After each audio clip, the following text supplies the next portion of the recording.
What's up, everybody? I hope you're doing well.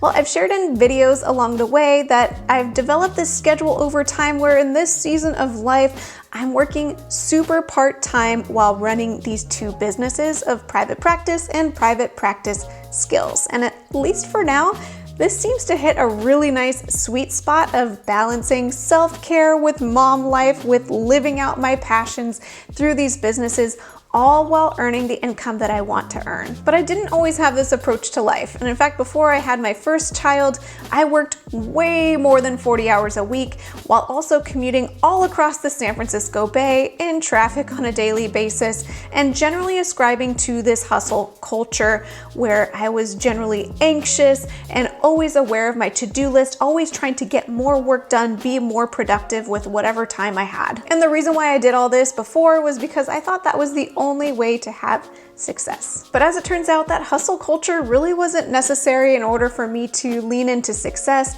at least not how I define success for me. And it's possible that that hustle culture was actually only to the detriment of my success. So if you have career dreams you want to lean into, whether it's starting and growing a private practice or other career goals that you want to have success in, it may not be necessary to hustle in order to have that success. So in today's video, I'm going to share why I've opted not to hustle anymore and how it's only benefited my businesses by doing so. Welcome to Private Practice Skills. I'm Dr. Marie Fang, psychologist in private practice. I post videos offering tools I learned the hard way about starting and growing private practice so that you don't have to. All right, so let's talk about hustle culture. It is super common where I live in the Silicon Valley and amongst entrepreneurs in general. In fact, in some cultures, it's an assumed required part of making it in corporate America or in any type of career, whether you're starting your own business in private practice or anything else. Hustle culture refers to the value in many pockets of our society on nearly constantly working or at least prioritizing work over other values in life. And that might look like skipping meals to focus on work or missing family time or just generally breathing, eating, sleeping, work. Now I know at face value that doesn't sound very healthy, and that's because it's not. But in many circles, the capacity to hustle is highly praised and valued because it's seen as the ticket to success or finding a sense of purpose in life. In fact, amongst many of my clients working in kind of big tech Silicon Valley culture, if they've finished their work at 5 p.m. and they're feeling ready to go home because they've finished their work tasks for the day, they often will find ways to still stay at work longer for fear that leaving work on time might look like they're not hustling enough. Now, personally, I used to hold the perspective that even though I knew hustling wasn't ideal as far as self-care goes, that it was one of those kind of necessary evils in life, especially if you wanted to achieve some sort of success with your career, or even if you just wanted to make a big enough paycheck to make ends meet, that you'd have to hustle to get your doctorate degree or do agency work or move up in any sort of career capacity. Hustling was just, it came with the territory. Or so I thought. So up until quite recently, I hustled pretty hard. I mean, even when I first started private practice skills, I was doing it on the side of my regular work, which was already more than 40 hours a week in and of itself. So I would be staying up late at night working on content for private practice skills pretty much every night. And then in 2019, I had a kid, and all of a sudden, hustling just didn't feel acceptable to me anymore. I knew that I couldn't both prioritize being a mom and prioritize hustling at the same time.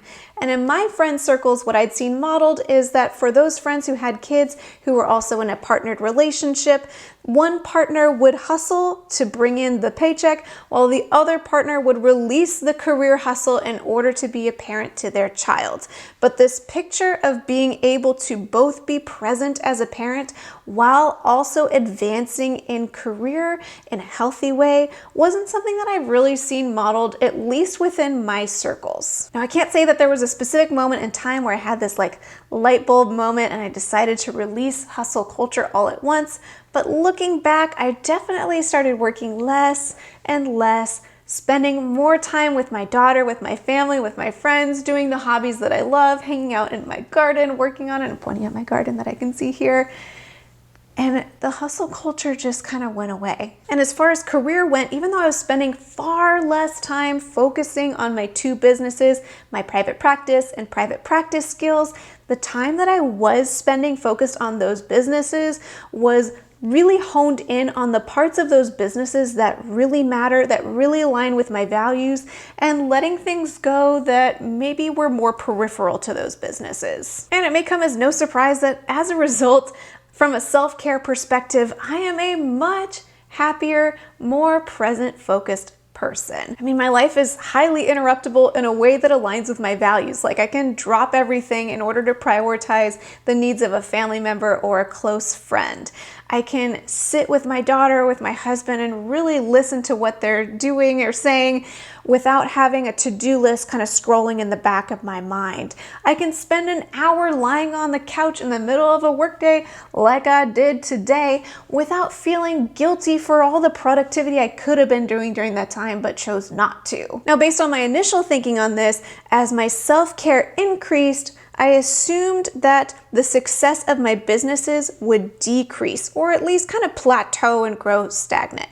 But regardless of what metrics you want to use to measure success, whether it be income, audience size, impact, sense of purpose, or any other number of metrics, even things like my productivity and motivation, all of those things have gone up, even though I'm working fewer hours. In fact, across all of these metrics, my numbers are still growing at an exponential level as I work less and less. How the heck does this make sense though? Here's why I think choosing not to hustle has only added to the success of my businesses. By saying no to hustle, I'm saying yes only to the things that deeply matter to me or that align with the most core values of my businesses. So those minimal number of hours that I devote to work stuff every single week are highly productive and joy-filled. I have so much emotional margin to give to my clients that I see in my practice, and I have so much creative teaching energy that I can tap into when I build content for private practice skills, and it's really easy for my mind to just automatically enter a flow state where I just get stuff done. In fact, I still surprise myself by how much stuff I end up getting done in such a short period of time.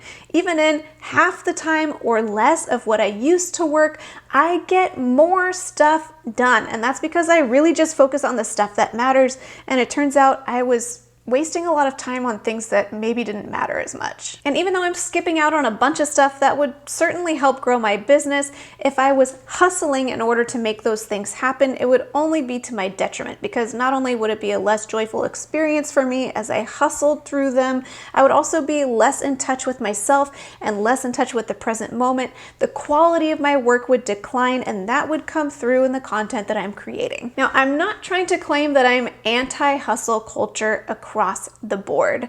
In fact, I do think there are some personality types that really thrive in this kind of context.